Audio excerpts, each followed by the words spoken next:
कल्पना कीजिए एक ऐसी किताब जो सिर्फ 30-40 पन्नों की हो, लेकिन जिसने पूरी दुनिया की राजनीति हिलाकर रख दी।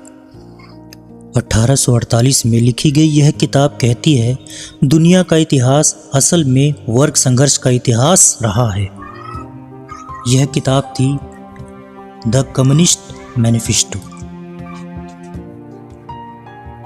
इतिहास की असली कहानी वर्ग संघर्ष का रहा है, ऐसा कार्ल मार्क्स का कहना है। कार्ल मार्क्स का पहला बड़ा दावा यह था कि इतिहास असल में राजाओं और युद्धों की कहानी नहीं है, यह असल में है शोषकों और शोषितों का संघर्ष। उन्होंने कहा कि हर युग में समाज दो वर्गों में बटा रहा, जैसे कि मालिक और मजदूर।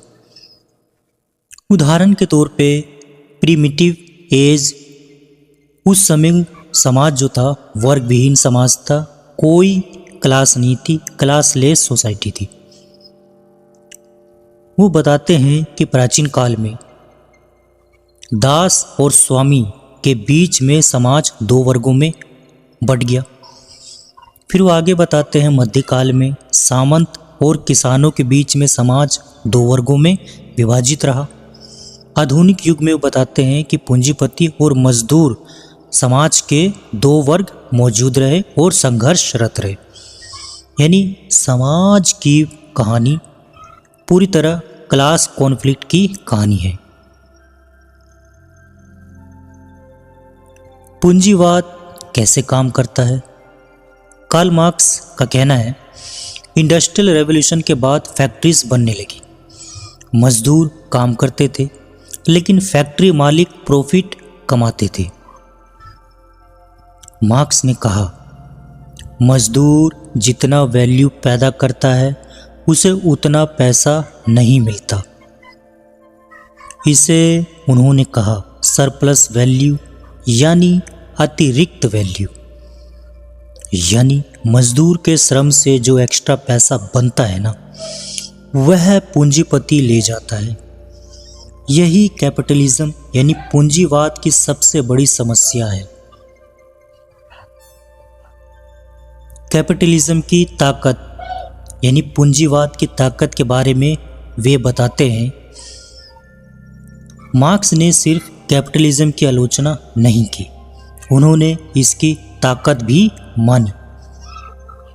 जैसे पूंजीवाद ने टेक्नोलॉजी डेवलप की, यानी तकनीक विकसित की, ग्लोबल ट्रेड बढ़ाया, यानी वैश्विक व्यापार को बढ़ाया, प्रोडक्शन बहुत बढ़ाया, यानी मास प्रोडक्शन किया। लेकिन मार्क्स के अनुसार इसमें एक समस्या थी। जैसे जैसे कैपिटलिज्म बढ़ेगा, इनइक्वालिटी यानी असमानता भी बढ़ेगी। मजदूरों की क्रांति की भी बात करते हैं कार्ल मार्क्स। मार्क्स का मानना था कि एक ऐसा समय आएगा जब मजदूर समझ जाएंगे कि उनका एक्सप्लॉयटेशन यानी शोषण हो रहा है। तब वे एकजुट होंगे और करेंगे क्रांति यानी रेवोल्यूशन। इस रेवोल्यूशन में प्राइवेट प्रॉपर्टी खत्म होगी,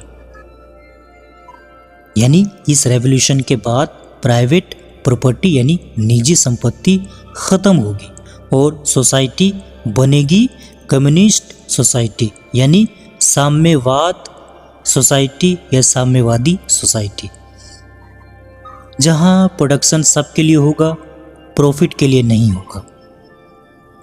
क्योंकि पूंजीवाद अधिकतम लाभ पे टिका हुआ है, यानी उसका अंतिम उद्देश्य पूंजीवाद व्यवस्था का क्या है?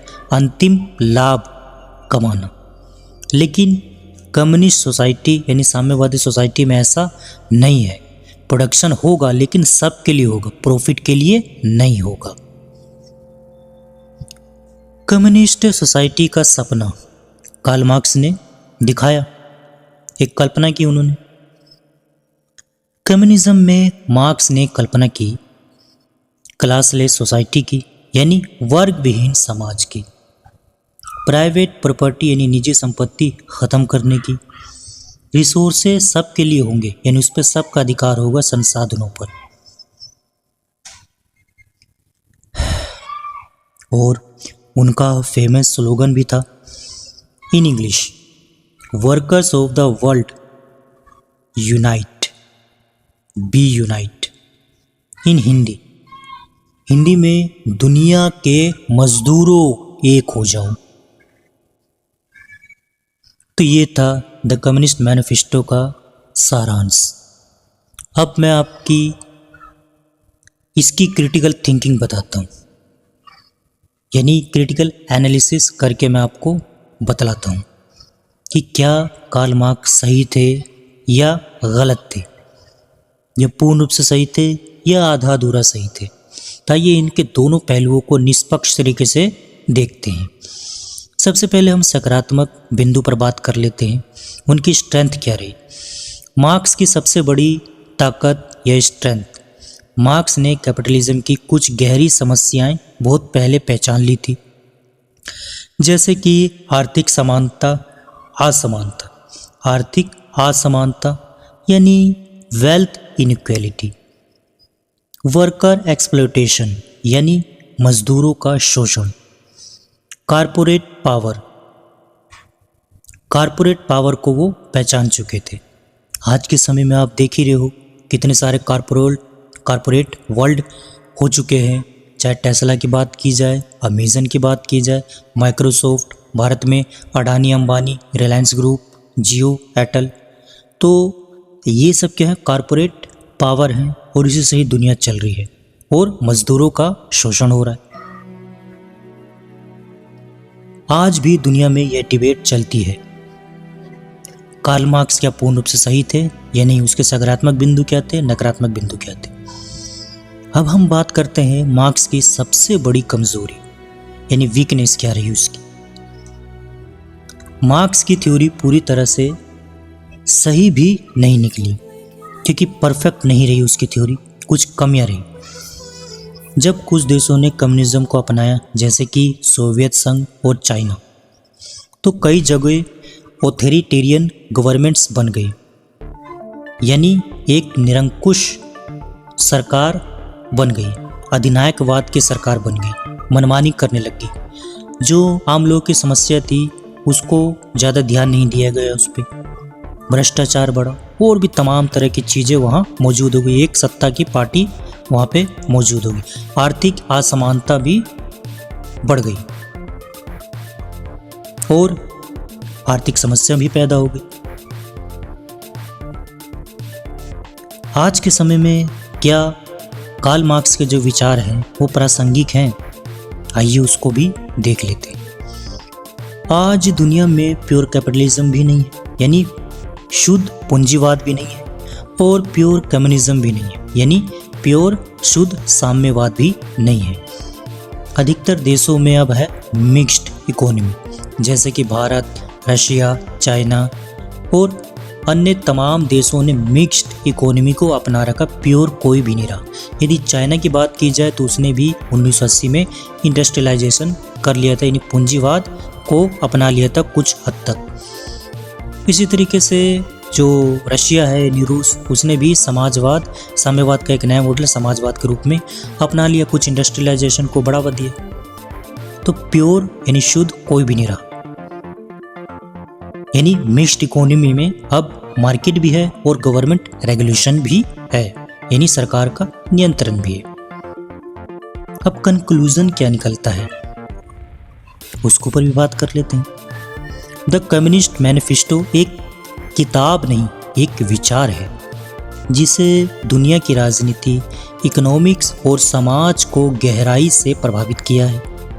लेकिन इसे समझना जरूरी है, ब्लाइंडली फॉलो करना नहीं है, यानी इसमें अंधभक्ति नहीं करनी, इसको अंधभक्ति नहीं करनी है, अंधा अनुसरण नहीं करना है। वैसे भी कोई भी विचारधारा पूर्ण नहीं है आज के समय में, चाहे आप लेफ्टिस्ट विचारधारा को फॉलो कर लो या फिर राइटिस्ट या मिडल मध्यम विचारधारा को फॉलो कर लो, या पूंजीवाद, समाजवाद, साम्यवाद, कोई भी विचारधारा अपने आप में पूर्ण नहीं है।